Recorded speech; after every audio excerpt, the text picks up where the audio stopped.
प्रधानमंत्री ने हरियाणा और पंजाब के लोगों को दी नई चिकित्सा सेवाओं की सौगात। 6 राज्यों के लोगों को मिलेगा लाभ।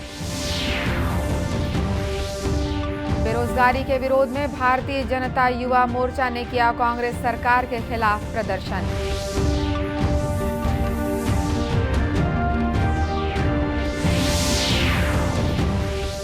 कोरोना से बचाव के लिए अब तक लगाए जा चुके हैं 210 करोड़ 58 लाख टीके।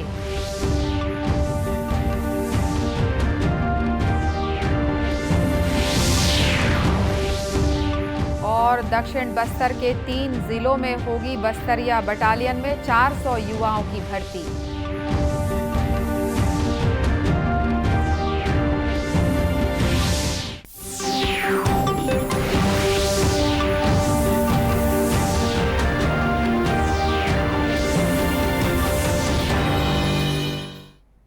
नमस्कार, आप देख रहे हैं दूरदर्शन समाचार। मैं हूं अनुराधा दुबे। अब समाचार विस्तार से। प्रधानमंत्री नरेंद्र मोदी ने आज हरियाणा और पंजाब में लोगों को 2 नई चिकित्सा सेवाओं की सौगात दी। उन्होंने फरीदाबाद में 6,000 करोड़ रुपए की लागत से बने अमृता अस्पताल का उद्घाटन किया। साथ ही पंजाब के न्यू चंडीगढ़ मुल्लामपुर में होमी भाभा कैंसर हॉस्पिटल और रिसर्च सेंटर का उद्घाटन किया। इस अवसर पर उन्होंने कहा कि स्वास्थ्य सुविधाएं लोगों की सेवा का एक बड़ा माध्यम है। ये अस्पताल भी जरूरतमंद और बीमार लोगों के लिए मददगार साबित होगा। हम बार बार सुनते आए हैं, न त्वम हम काम ये राज्यम न च स्वर्ग सुखानी च काम ये दुख तप्ता नाम प्राणी नाम आरती नाशनम। अर्थात न हमें राज्य की कामना है, न स्वर्ग के सुख की इच्छा है। हमारी कामना है कि हमें बस दुखियों की, रोगियों की पीड़ा दूर करने का सौभाग्य मिलता रहे। जिस समाज का विचार ऐसा हो, जिसका संस्कार ऐसा हो, वहां सेवा और चिकित्सा समाज की चेतना ही बन जाती है। इसलिए भारत एक ऐसा राष्ट्र है जहां इलाज एक सेवा है, आरोग्य एक दान है। बताया गया है कि इस अस्पताल के बन जाने से पंजाब ही नहीं बल्कि जम्मू कश्मीर, हिमाचल प्रदेश, हरियाणा, उत्तराखंड और राजस्थान के मरीजों को भी कैंसर का विश्व स्तरीय इलाज मिल सकेगा। छत्तीसगढ़ में बेरोजगारी के विरोध में भारतीय जनता युवा मोर्चा और भारतीय जनता पार्टी के नेता आज सीएम हाउस का घेराव करने निकले हैं। इस कार्यक्रम में शामिल होने के लिए बुधवार को युवा मोर्चा के राष्ट्रीय अध्यक्ष तेजस्वी सूर्या रायपुर पहुंचे, जहां उन्होंने मीडिया से चर्चा में कहा कि छत्तीसगढ़ में हर विभाग में माफिया राज है, महिलाओं के प्रति अपराध बढ़ रहे हैं, युवाओं को बेरोजगारी का संकट सता रहा है और इस वजह से भारतीय जनता युवा मोर्चा युवाओं के अधिकारों की आवाज बुलंद करने आज सड़कों पर उतरेगा।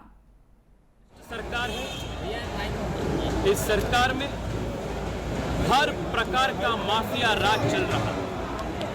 सरकार के हर विभाग में, हर मिनिस्ट्री में माफिया राज पूरे वाइब्रेंसी के साथ चल रहा है। बेरोजगारी बढ़ रहा है, भ्रष्टाचार बढ़ रहा है, क्राइम्स वो महिला के खिलाफ हो, बुजुर्गों के खिलाफ हो, बच्चे के खिलाफ हो, वो बढ़ रहा है।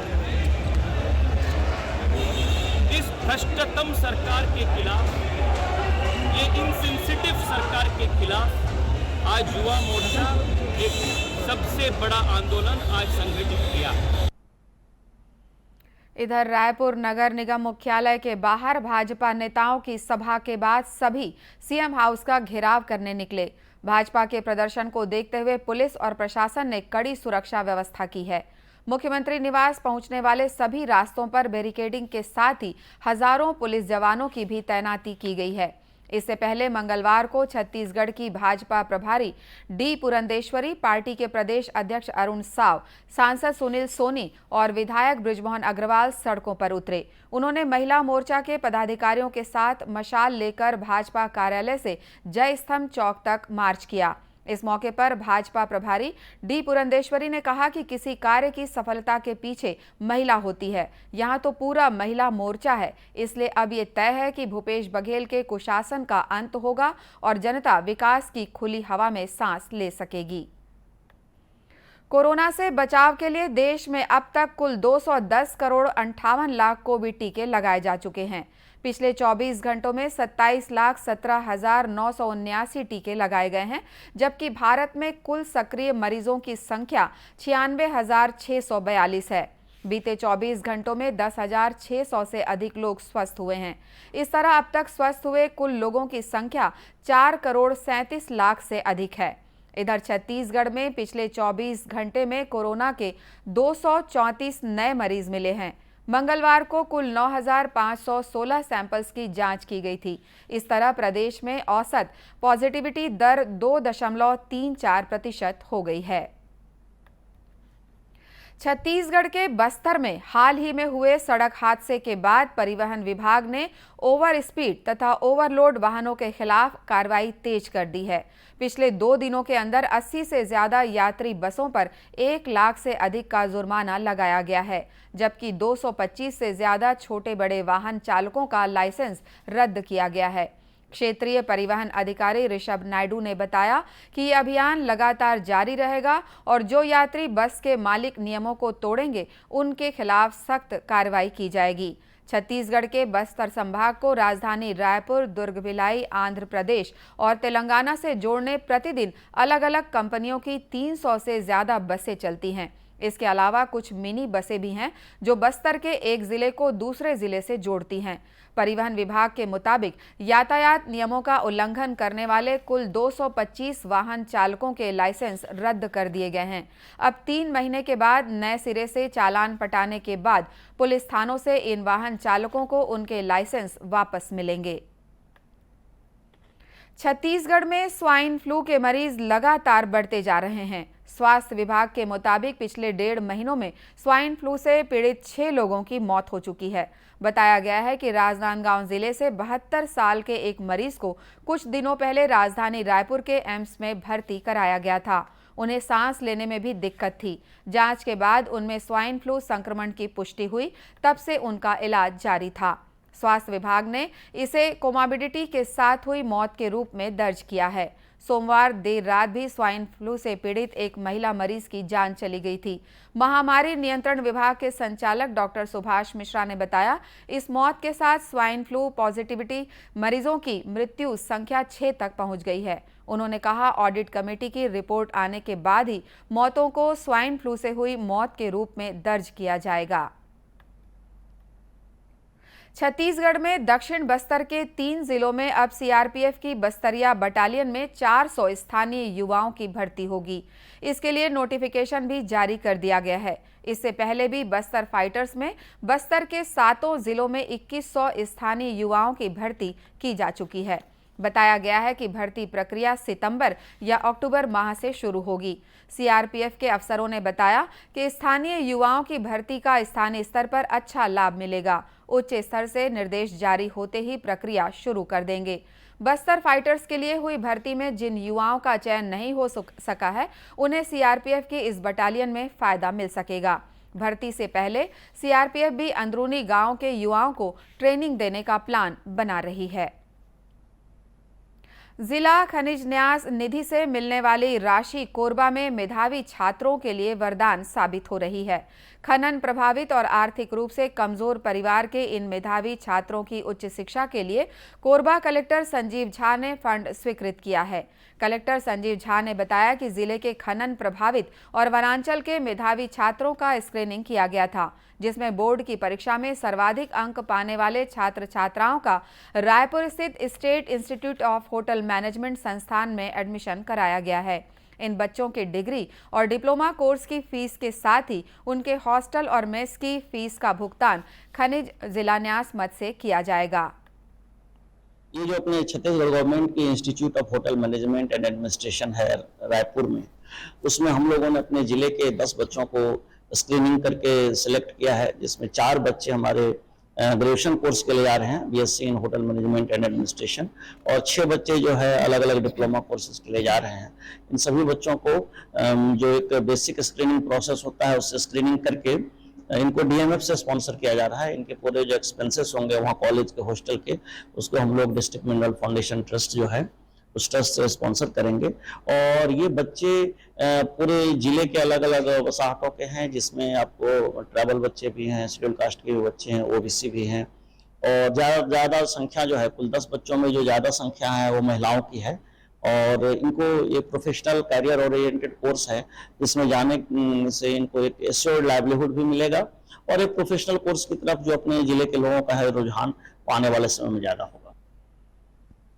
लाइवलीहुड कॉलेज के प्राचार्य अरुणेंद्र मिश्रा ने बताया कि जिला खनिज न्यास मद से चयनित छात्रों की फीस दी जाएगी।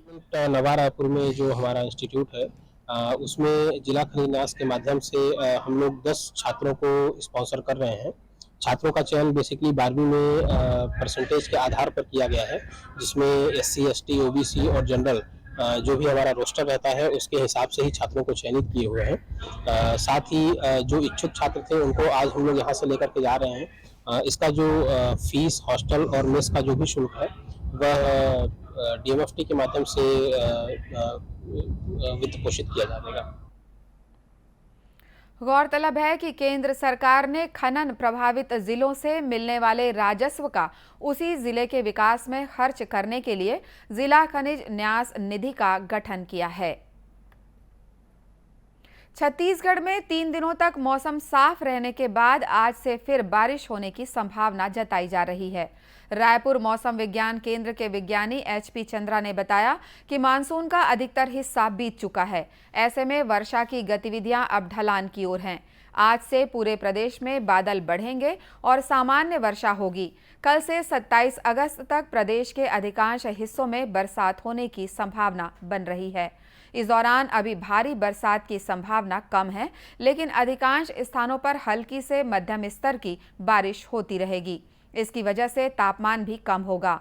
मौसम विभाग के मुताबिक एक ऊपरी हवा का चक्रीय चक्रवाती घेरा उत्तर पूर्व बंगाल की खाड़ी और उसके आसपास 5.8 किलोमीटर ऊंचाई तक विस्तारित है। इसके प्रभाव से आज कुछ स्थानों पर हल्की से मध्यम वर्षा होने तथा गरज चमक के साथ छींटे पड़ने की संभावना है। दूरदर्शन केंद्र रायपुर से प्रसारित होने वाले प्रादेशिक समाचार को आप YouTube पर भी देख सकते हैं। हमारे YouTube channel Chhattisgarh DD news पर प्रादेशिक समाचार उपलब्ध रहेगा। YouTube चैनल का लिंक और QR कोड आप स्क्रीन पर देख सकते हैं। अपने एंड्रॉयड फ़ोन से QR कोड स्कैन कर आप छत्तीसगढ़ डीडी न्यूज़ लिंक पर जा सकते हैं। इसके अलावा छत्तीसगढ़ डीडी न्यूज़ फेसबुक और ट्विटर पर भी उपलब्ध है। अंत में मुख्य समाचार एक बार फिर।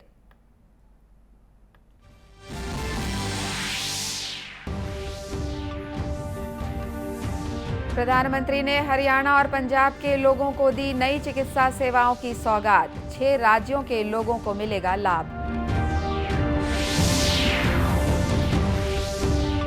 बेरोजगारी के विरोध में भारतीय जनता युवा मोर्चा ने किया कांग्रेस सरकार के खिलाफ प्रदर्शन।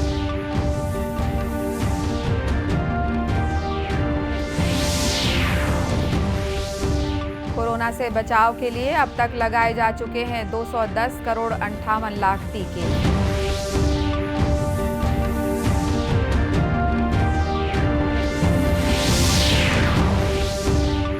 और दक्षिण बस्तर के 3 जिलों में होगी बस्तरिया बटालियन में 400 युवाओं की भर्ती।